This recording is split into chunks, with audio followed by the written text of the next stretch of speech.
event ini sebagai tempat para sinias muda untuk mencari panggung sebenarnya. Tempat mereka bisa menunjukkan kemampuan, tempat mereka bisa menunjukkan portofolio mereka, kemampuan mereka, sehingga PH-PH yang lebih besar, yang lebih mature bisa kemudian melihat talent mereka. Itu nggak bocor ya. Kalau bocor, ulangi lagi.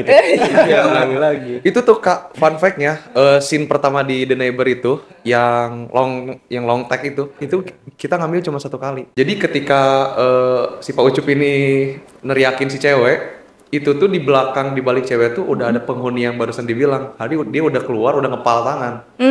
Kayak udah mau melakukan sesuatu. Kita nggak melihat film mana yang lebih komersial, tapi kita melihat film mana yang lebih profesional, film mana yang lebih punya makna di dalamnya.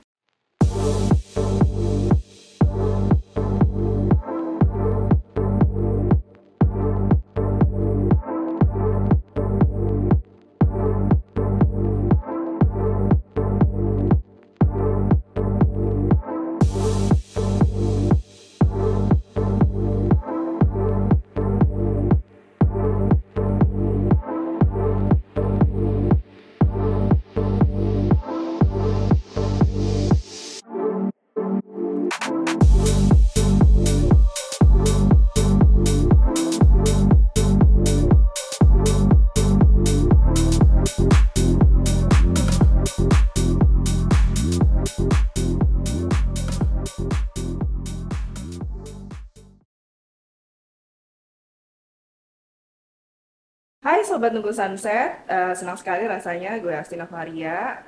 Hari ini sudah kedatangan tamu spesial nih di Studio Media Indonesia. Sudah ada CEO dari Indodax, Pak Oscar Darmawan. Apa kabar Pak? Thank you Astrid, ya luar biasa. Tapi kita kali ini nggak ngomongin Bitcoin ya. Nanti kita akan ngobrolin lebih jauh sisi lain kayaknya nih dari Pak Oscar nih. Siap. Dan di sebelah Pak Oscar sudah ada Mas Bagus Abdillah Fasya selaku film director dari Correlation Film ya? Ya, Correlation Film. Iya, betul. Dan juga Mas Yusuf Mutar. Yes. Oke, ini Ucup ya? Mas Ucup. Yeah. Dia udah salah satu pemenang dari Indodax Short Film Festival 2023 gitu ya. Nanti kita akan ngobrol-ngobrol lebih jauh terkait karyanya dari teman-teman di sini. Ke Pak Oscar dulu mungkin ya. Pak, ini kan kita nggak ngomongin soal Bitcoin ya, Indodax sebagai perusahaan blockchain gitu ya. Tiba-tiba ngomongin film itu apakah sisi lainnya Pak Oscar, benar nggak Pak? Kalau kita bicara mengenai Indodax ya, Indodax kan awalnya juga berangkat dari industri kreatif. Ya. Karena kalau kita sudah bicara mengenai industri kreatif, itu punya banyak tantangan. Nah, waktu kemudian perusahaan kita, startup kita di Indodax ini sudah mulai mature, kita merasa bahwa kita itu harus berkontribusi kepada industri kreatif yang lain. Jadi bukan cuma sekedar fintech, bukan cuma sekedar blockchain, tapi kita ingin mengembangkan industri-industri kreatif yang lain. Makanya kita memilih salah satunya di perfilman. Makanya kemudian kita membuat event yang sudah berjalan selama 5 tahun ini, yaitu event film pendek Indonesia. Dan saat ini event ini ternyata menjadi salah satu yang terbesar di Indonesia dalam kategori short film. Oke, berarti dari tahun 2019 ya Pak ya? Dan nggak pernah bolong, biarpun saat COVID pun kita terus ngadain. Wah, keren. Nah, itu kayaknya aku juga sempat riset juga nih Pak sebelum ngobrol-ngobrol sama Bapak bahwa minatnya teman-teman sineas muda ini dari tahun ke tahun itu meningkat. Iya, luar biasa banget. Bahkan yang terakhir kali ini ya, kualitas film yang kita dapatkan dalam event yang tahun ini ya, itu hampir 300 film. Hampir 300 film.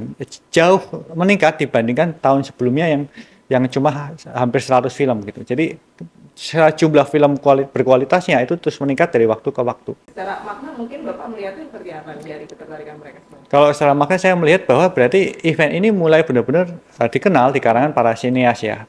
Juga kita melihat para mahasiswa perfilman juga banyak nih yang sudah mulai ikutan. Kan saya melihat event ini bukan tempat kita Indodax untuk mencari panggung. Kita melihat event ini sebagai tempat para sinias muda untuk mencari panggung sebenarnya. Tempat mereka bisa menunjukkan kemampuan, tempat mereka bisa menunjukkan portofolio mereka, kemampuan mereka, sehingga PH-PH yang lebih besar, yang lebih mature bisa kemudian melihat talent mereka. Atau para sinias muda kalau memang mereka ingin menjadi entrepreneur dengan fokus membuat PH sendiri pun juga bisa. Nah ini saya kira ini event kita memang sudah kita rencanakan demikian dan kita ikut berbangga lah kita bisa mendukung para sinias-sinias muda ini ikut berprestasi dan harapannya dengan ini industri film nasional juga akan jauh lebih berkembang ya bisa mengimbangi ya minimal nggak sampai Hollywood lah kita sampai Bollywood misalnya. Sekarang yang lagi tren ini kan dari Korea ya. Iya. Nah itu kan secara kuantitas mungkin meningkat ya Pak. Kalau dari kualitas sendiri Bapak juga ikut terjun sempat melihat juga nggak karya dari teman-teman? Jadi di event ISFF itu sebenarnya selama 3 tahun yang pertama saya sebagai salah satu juri. Jadi saya ngikutin terus-terusan. Kualitasnya saya ngelihat dari yang pertama mungkin masih agak kurang bagus, yang kedua mulai bagus, mulai dikenal, ketiga makin bagus lagi. Begitu makin bagus lagi saya jadi takut sendiri. Wah saya kayaknya sudah nggak mampu nih menjadi jurinya.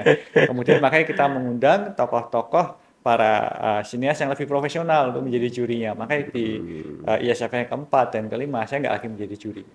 Itu juga sekaligus menunjukkan keseriusannya dalam dan kita sifatnya netral. Jadi kita nggak melihat film mana yang lebih komersial, tapi kita melihat film mana yang lebih profesional, film mana yang lebih punya makna di dalamnya. Jadi itu yang dan secara keilmuan sinematografinya harus lebih bagus gitu. Ngomong-ngomong soal film, Pak Oscar, film favoritnya apa nih Pak?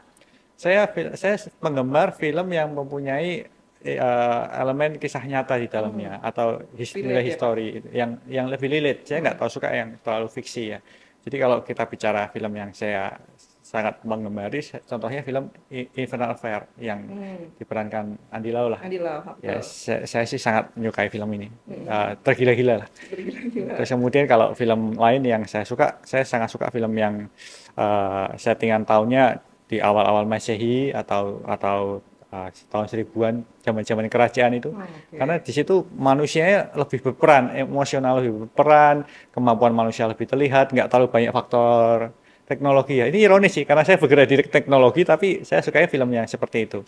Jadi kayak film-film tentang dinasti Qin, film tentang dinasti Han, film-film tentang bagaimana Liu Bang bisa menggabungkan perpecahan di akhir dan membentuk dinasti Han pada akhirnya. Iya. Ya. Tapi ini juga berarti membuka sisi lain Pak Oscar juga ya kan, karena kalau tadi Pak Oscar bilang dari teknologi dipikir Pak Oscar sukanya film-film mungkin apa ya, Iron Man mungkin gitu. Saya paling nggak suka film Marvel. Oh gitu. Kenapa? Karena Marvel itu film yang kita pertama kali tonton, kita sudah tahu endingnya apa. Oke. Ya, film-film yang ketebak. Memang teknologi keren, luar biasa, tapi ya itu cuma sebagai hiburan mata. Tapi saya lebih suka film yang mengajak kita berpikir, mengajak kita untuk mengkoreksi diri. Makanya itu yang saya suka dari film pendek. Kenapa? Karena film pendek itu media di mana kita bisa memberikan gagasan, kita tuangkan dalam film, dan kadang-kadang film pendek itu ada elemen twistnya yang lebih berasa dan nggak terlalu makan waktu. Ya. Oke. Nah, rata-rata film pendek kan di bawah 15 menit. Betul. Jadi itu benar-benar hiburan yang didapat dan maknanya bisa didapat. Bicara soal film pendek, Mas Bagus dan juga Mas Ucup juga bisa share nih. Judulnya apa? Sorry, boleh di-share juga kan? The Neighbor yang kemarin. Oke. Secara ketentuan kan ada nih banyak ya ketentuannya, apakah dibebaskan dan kemudian mengapa memilih genre thriller komedi ya akhirnya. Itu gimana? Oke, kalau pemilihan genrenya ya. Sebenarnya karena awalnya pasti kita bikin film tuh harus suka dulu nih. Kalau menurut saya ya, genrenya itu apa nih yang kita suka. Dan pada saat itu kita diskusi gimana kalau kita misalkan bikin kayak horor, misteri, dan lain sebagainya. Dan memang genre The Neighbor itu salah satu yang kita suka juga.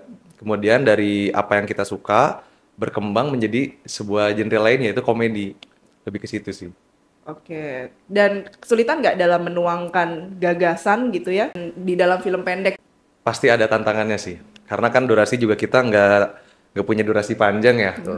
Begitu juga kemarin sempat kita dengar dari para juri juga ya, sebuah film pendek itu adalah sebuah format, bukan cerita panjang yang dipendekkan. Jadi memang secara formula pun pastinya beda ya kayak. Jadi pasti ada lah tantangannya gitu untuk menuangkan gagasan ke dalam sebuah film berdurasi pendek. Oke. Tadi sebelum tayangan ini kita tuh sempat ngobrol gitu. Dan aku sempat kaget bahwa pas ditanya produksinya berapa hari? Satu hari. Satu hari. Ya.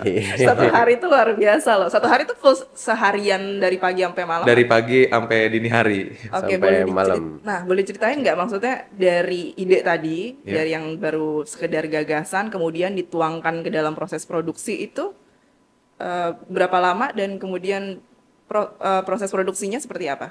Oke, sebenarnya waktu proses kita produksi The Neighbor tuh bisa dibilang lumayan mepet ya Pak ya, dengan Banget ya. deadline submit, dan sehingga kita juga proses kreatifnya nggak punya terlalu banyak waktu untuk berpikirnya, sehingga proses pencarian inspirasi pun bisa dibilang sangat singkat sekali. Akhirnya kita punya beberapa premis, dan kemudian kita coba kurasi mana yang paling achievable untuk dieksekusi dengan waktu yang ada, dengan kapasitas yang ada, sehingga ide premis The Neighbor lah yang kita pilih. Dari situ barulah setelah kita premis lock, kemudian kita baru mengajak-ajak teman-teman yang lain kayak Pak Yusuf, juga Mas Kio dan lain semuanya. Kalau Mas Kio dan Fazil sih udah inisiator dari awal sebenarnya. Jadi kita bertiga awalnya baru ngajak teman-teman yang lain. Oke, inspirasinya tuh datang dari? Nah, sebenarnya kalau The Neighbor sendiri bisa dibilang nggak punya spesifik inspirasi, Kak. Oke. Karena apa ya, proses kreatifnya bukan apa ya Pak ya, bukan kayak dari keresahan pribadi, dari kisah pribadi, atau dari isu-isu tertentu yang kita angkat, bahkan bukan juga sebuah film yang kita ambil ceritanya kita modifikasi, enggak. Tapi memang secara nggak sengaja muncullah idenya gitu. Pikiran aja gitu. Kepikiran aja. Tapi bukan berarti kita merasa original juga, enggak berarti kayak ini punya kita banget, enggak juga. Pasti banyak banget juga film-film di luar sana yang mungkin secara konsep mirip-mirip lah ya dengan The Neighbor gitu. Cuman memang kitanya aja yang kekurangan cari inspirasi secara waktu itu. Tapi menarik ya Pak ya, ini aja yang belum maksudnya bisa dibilang nggak terlalu well prepared. Nggak terlalu well prepare, ya Kan betul. Bisa menghasilkan, berarti 3 kategori disabet ya Pak ya, best built-in, terus best movie. film poster, dan juga best short filmnya. Itu Luar biasa nih. luar biasa. Luar Kalau biasa, misalnya terima Pak kasih. Oscar melihat dari hasil karyanya mereka ini, ya industri kreatif anak muda lah, gimana pendapat Pak Oscar? Makanya saya merasa bahwa kita itu punya talent-talent yang luar biasa. Makanya kenapa sangat disayangkan kenapa negara kita yang punya talent sangat banyak, kemudian penontonnya juga sangat besar dibandingkan industri di Korea Selatan yang sebenarnya relatif orangnya sedikit ya. Kita nggak bisa mengejar ketinggalan. Padahal kalau kita lihat industri perfilman di Korea Selatan juga baru bangkitnya baru belakangan ini gitu, baru 10 tahun belakangan. Kalau misalnya pemerintah bisa lebih mendukung, swasta bisa lebih mendukung, saya kira kita akan juga bisa mengejar kok. Kita akan bisa mengejar dan dari situ kita bisa melakukan banyak hal. Ya. Seperti di Korea kan perfilman itu salah satu yang menggerakkan industri yang lain. Karena disitulah media di mana produksi nasional bisa ikut dimasukkan ke dalam built-in-nya. Ya, kayak contohnya kalau Indodax dimasukkan dalam built-in-nya The Neighbor ini. Ya. Biarpun memang nggak hard sell ya. Kalau hard sell kita bicara iklan komersial. Tapi kita bicara mengenai branding. Ya ini salah satu yang kenapa kita ngelihat short film ini sesuatu yang menarik. Dimana kalau kita bisa membuat event short film ini benar-benar take off, ini akan membuat para sineas muda bisa makin kreatif, bisa makin berprestasi, dan harapannya menjadi bagian dari riak yang menggerakkan industri perfilman nasional. Kalau menurut Bapak ini udah tahap perfilman Indonesia sudah di tahap growing juga kah? Melihat kita bisa melihat belakangan ini film-film Indonesia makin bagus ya kualitasnya, jauh lebih bagus lah dibandingkan 10 tahun lalu. Kita bisa melihat yang terakhir juga ada film Petualangan Sherina yang juga cukup luar biasa. Kemudian kita juga sebenarnya dari Indodax kita lagi membuat satu film layar lebar ya. Kita mendukung pembuatan satu film layar lebar berjudul 13 Bom di Jakarta. Film ini juga ada kisah nyatanya juga sedikit ya, ada kisah nyatanya juga yang kemudian dikembangkan menjadi sesuatu yang luar biasa. Menurut saya sangat menarik ya. Makanya saya merasa ini sepertinya film nasional ini sudah mulai bangkit. Ya. Sudah benar-benar mulai bangkit. Kita harus terus mendorong supaya benar-benar bangkit, dari situ nanti akan bisa berkembang jauh lebih besar. Iya, dan juga membawa ini ya Pak, histori juga supaya anak-anak zaman sekarang juga lebih tahu. Betul, ya, ya. Karena film itu kan bukan cuma tentang hiburan, film itu mengajarkan sesuatu. Kadang-kadang kita kalau sudah membaca buku kan males ya. Nah, tapi kalau kita nonton film 3 jam, sepertinya sudah common sih zaman sekarang kan. Ya, makanya kita melihat perfilman ini sesuatu yang bisa mendidik Dan menyampaikan gagasan tadi ya Betul. Pak Oscar bilang ya. Oke, ke Mas Ucup. Mas Ucup itu, nah aku penasaran tadinya nggak tahu nih kan Yusuf terus Oh, jangan-jangan nih orang yang disebut-sebut di dalam film, ya nggak sih? Iya, Benar iya. nggak sih? Ucup ini keterlibatannya bagaimana di dalam film ini ceritanya? Sebenarnya ini unexpected ya. Sebenarnya aku kan biasanya Dadakan emang dan di kolek iya emang di belakang layar juga gitu. Oke. Dan emang ini suatu hal yang baru juga sih. Aku bisa jadi talent.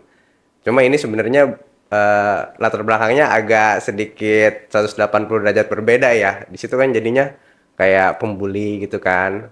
Kayak preman banget lah gitu kan. Sebenarnya aku nggak gitu banget gitu, orangnya yang kalem gitu-gitu. Dengan ada tambahan tato naga lah, ayam atau apa gitu-gitu. Oh, itu Tapi permanen ya?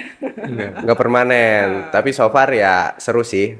Karena menurut aku sendiri sih ini jadinya ngebuat aku jadi belajar juga cara acting yang baik tuh kayak gimana gitu kan, dengan didirect sama Pak Bagus ini kan. Diajarin juga ya? Diajarin juga. Nggak Dalam satu diajarin hari lah, itu ya? diskusi Lebih ke- lah. Ya, lebih ke dikasih gimana arahan aja. arahannya segala Oke, macam oke. gitu. Itu lokasi syuting di mana ya? Itu di salah satu kos-kosan di Di Kebon Jakarta. Jeruk ya. Oh, oke. Jadi dalam sehari itu syuting udah di situ aja ya? Situ aja. Iya. Iya. Jadi memang pas kayak kan beberapa anak-anak emang ada yang ngekos di sana. Kebetulan pas kita main, wah ini cocok nih kayaknya lokasinya karena memang bukan pengen nunjukin film-film yang apa ya Kak? Jakarta tuh selalu dengan gedung-gedung tinggi, Iya, yang mewah. hal-hal yang mewah gitu enggak, tapi sometimes pengen juga nunjukin ada loh sisi yang bisa dibilang mungkin tanda kutip Bronx-nya gitu ya. Di Jakarta tuh ada juga dan kita coba kemas melalui hiburan gitu. Melalui hiburan short filmnya. Oke. Plus juga tadi udah last minute ya? Jadi Iya, udah last minute juga last minute sebenarnya. dilakukan dalam satu hari, satu lokasi, selesai ya. Iya, iya. Tantangannya apa? Tangannya sebenarnya karena itu juga kan sebenarnya gak pakai kacamata ya, karena kan minus gitu. Terus malam gitu kan. Aduh ini gimana ini, jalan kan jauh tuh pas syuting juga harus agak berapa meter kan, terus langsung ngomong segala macem. Itu aku bener-bener gak ngelihat apa-apa, kayak ya udah etitis aja nyoba itu. Dan sebenarnya ada kejadian agak lucu sih pas syuting. Jadi kak pas malam-malam itu kan sebenarnya udah parah banget, udah jam 1 kalau nggak salah ya, jam 12. Jam 12 lewat. Ya jam 12 Pasin kamu lewat kan? lah. Iya, Pasin Pak. aku pas scene terakhir banget tuh. Kan itu emang bener-bener kita syutingnya di kosan yang harusnya sih gak boleh berisik ya pada intinya gitu kan. Di situ kan emang scene aku kan harus teriak-teriak tuh, sikat segala macam kan. Nah itu pas aku ngomong kenceng-kenceng, udah ada yang keluar tuh sebenarnya, orang udah mau udah mau kayak ini mengajak berantem lah gitu. Parah banget itu. Coba di situ mungkin orang-orangnya udah kayak ngeliat ini lagi syuting gini udah balik lagi dia. Untung nggak kelihatan frame juga sih, soalnya itu sebenarnya pas Cheating banget ya? di depan Iya. gitu, di cheating sama kamera, jadi nggak kelihatan gitu. Jadi yang kelihatan. Itu berarti malam ya proses syutingnya? Iya, jam pas pengambilan scene dia itu Malam banget. iya jam 12 malam itu. Last minute banget. Oke. Untung itu gak bocor ya. Kalau bocor, ulangi lagi tuh. Iya, ulangi lagi. Itu tuh Kak, fun fact-nya, scene pertama di The Neighbor itu yang long take itu kita ngambil cuma 1 kali. Kita nggak retake karena itu udah last minute banget di day shooting kita waktu itu. Dan kalau Kakak udah nonton fullnya, jadi ketika si Pak Ucup ini neriakin si cewek, itu tuh di belakang, di balik cewek tuh udah ada penghuni yang barusan dibilang, dia udah keluar, udah ngepal tangan. Kayak udah mau melakukan sesuatu. Tapi dengan, wah ini kita nggak bisa retake lagi nih, karena udah nggak ada waktu lagi. Jadi sebenarnya itu tuh udah hampir bocor. Tapi dengan improvisasi kameramen kita, DOP kita, dia kayak mendekatkan kameranya supaya kehalangin sebenarnya sama si talentnya Ayu alias Syahrani. Ya, sama Ayu. Jadi kalau telat dikit aja itu udah bocor dan kita nggak ada waktu lagi untuk ngambil. Gitu sebenarnya. Udah pasti diajak berantem lagi, kalau ambil lagi sekali. Nggak, sebenarnya kita udah izin, cuman Udah izin. lumayan vokal dan teknikal juga kan scene-nya Memang dari harus. Pak Yusuf, dan udah tengah malam juga. Betul. Jadi wajar lah kalau ada Agak rusuh. dari penghuni kayak gitu. Iya, oke. Nah, tapi di awal itu kan ada musik ya. Musiknya itu beneran di play di saat itu apa itu enggak ya? Itu Berarti di post. Bagian berisiknya itu tadi post. karena vokal. Karena vokalnya, iya. Nah, kalau dari Mas Ucup tanggapannya gimana? Karena kan sebagai aktor dan juga sebagai orang di belakang layar juga kan, maksudnya sudah terbiasalah dengan dunia seperti ini gitu. Sebagai orang yang ya kan terjun langsung dan juga sebagai penikmat juga sudah terbiasa. Tanggapannya gimana setelah melihat hasilnya? Menarik, sangat Indonesia sekali ya intinya. Kayak beda dengan kayak film pendek lainnya yang emang nyongsong kayak ya yang high end lah di Jakarta gitu, kehidupan gemerlap. Kalau ini sisi lainnya tuh dapet lah gitu, bahwa Jakarta tuh yang nggak selalu kayak gitu, ada sisi gelapnya lah.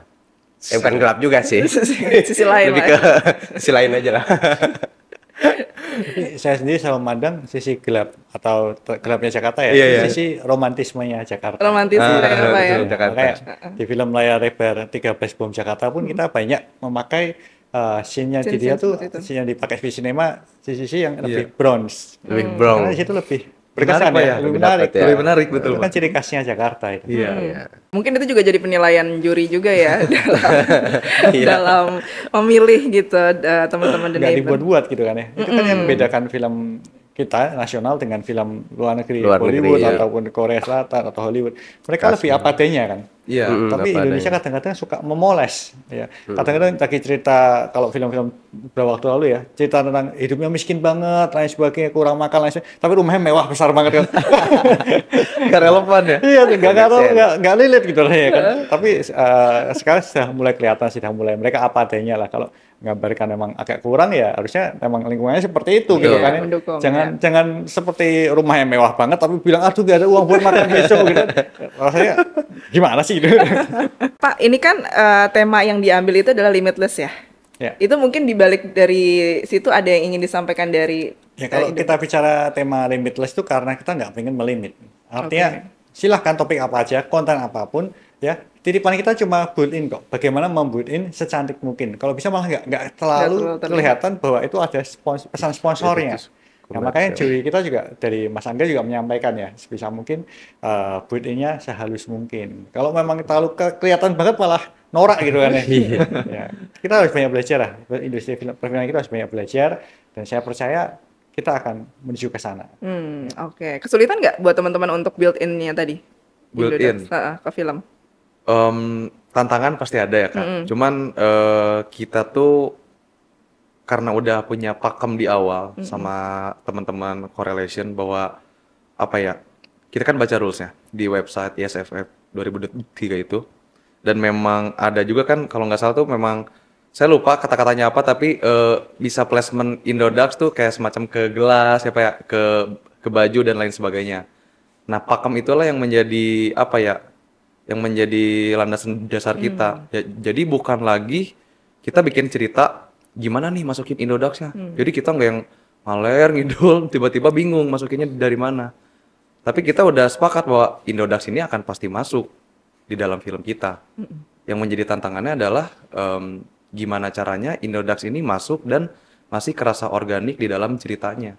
Gitu. Karena tetap ada di skrip juga kan? Iya betul, karena memang ada di skrip gitu betul. Dan bahkan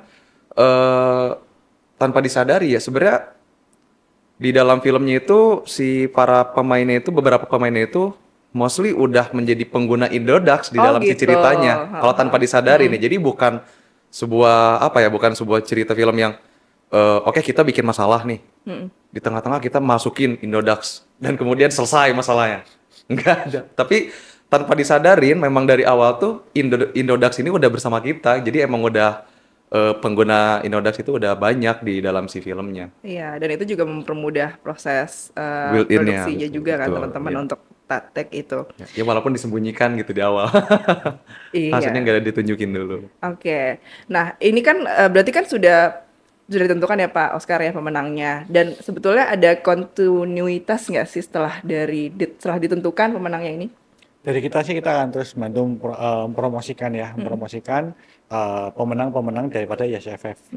Setiap tahun kita melakukan hal itu kok. Jadi melalui channel-channel kita ya. Jadi termasuk makanya kita memilih juri-jurian, kita pilih yang kira-kira bisa mengembangkan karir mereka apabila mereka tertarik untuk masuk ke dalam industri perfilman. Ya, makanya kita milih jurinya itu paling kita tentukan di awal ini. Kira-kira mana sih yang bisa membantu karir dari para peserta lain sebagainya.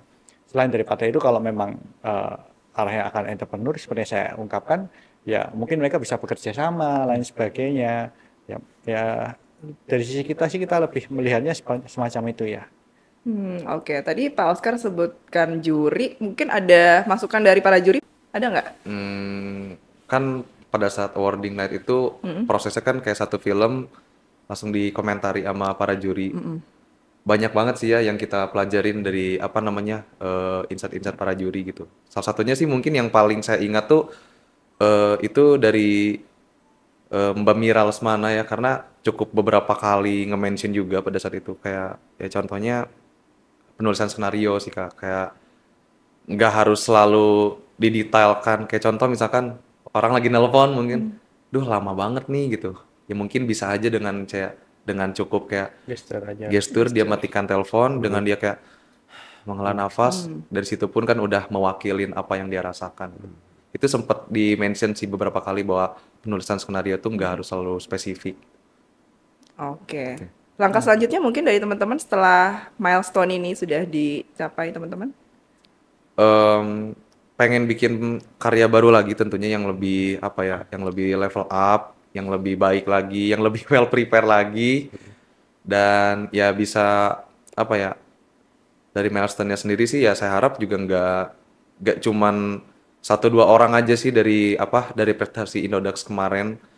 Maksudnya ya pengennya semua teman-teman juga ada ada kesempatan lagi untuk berkarya yang lebih baik lah gitu. Karena The Neighbor bukan cuma tentang correlation, bukan cuma tentang saya, tapi ya semuanya gitu harapannya. Oke, ini berarti karya keberapa? Karya di dalam bikin short film gitu. Berapa ya? Banyak ya? Udah banyak ya? Enggak banyak banget juga Tapi sih. untuk yang ikut kompetisi mungkin baru berapa kali? Kalau ikut kompetisi sebenarnya nggak terlalu sering sih. Malah ini baru kompetisi yang ketiga kali ya. Ini yang ketiga. Tapi kalau karya short film sih mungkin ini kayaknya karya ke-7 kali ya. Karya ke-7 ya. Oke. Dari Mas Ucup ada harapan untuk perfilman Indonesia? Sebenarnya lebih ke pandangan aja kali ya. Karena sebenarnya aku ngelihat udah ada harapan lah, dan emang dari segi kualitas juga tentu aja semakin kesini semakin baik gitu. Cuma lebih ke pandangan audiens aja sih yang aku lihat, kayak emang lebih ke brand mark-nya tuh orang-orang Indonesia tuh senangnya tuh ke film-film horor-horor gitu loh. Yang emang sebenarnya genre lain juga ada yang potensi gitu buat emang bersaing juga, kayak yang 13 Bom di Jakarta dan lain-lain, kan itu sebenarnya hal yang menarik juga ya kalau misalnya emang di Indonesia ini kita bisa membuka mata lah buat bisa ngelihat itu juga gitu, bukan kayak cuma horor-horor aja yang emang jadinya tuh bisa dibilang ya lebih hits lah jatuhnya gitu dibanding yang lain. Itu aja sih sebenarnya. Oke. Untuk Pak Oscar mungkin Pak, harapan terbesar untuk ISFF apa Pak? Harapan saya dari Indodax kita berusaha untuk mengadakan event ini nggak berhenti cuma di tahun ke-5, tapi kita akan terus mengadakan setiap tahun. Dan kita rencana tahun depan kita akan melibatkan pihak akademisi juga. Jadi dengan itu dari sisi profesionalnya ada, dari sisi keilmuannya juga ada. Terus kemudian harapannya dengan ini kita bisa membangkitkan industri perfilman nasional, ikut membantu lah. Ya, saya kan sebagai penikmat film juga pengen dan merasa bangga kalau ada film-film Indonesia yang akhirnya setara dengan film-film Hollywood pada akhirnya kan. Apalagi kalau kita ikut berperan di situ. Ya. Makanya Indodax memberikan dana CSR-nya untuk membantu industri kreatif ini. Oke, baik. Sukses selalu buat Pak Oscar, Mas Bagus, dan juga Mas Ucup. Demikian ngobrol-ngobrol saya dengan Pak Oscar, Mas Bagus, dan juga Mas Ucup. Sampai jumpa kesempatan yang mendatang. Dadah. Thank you.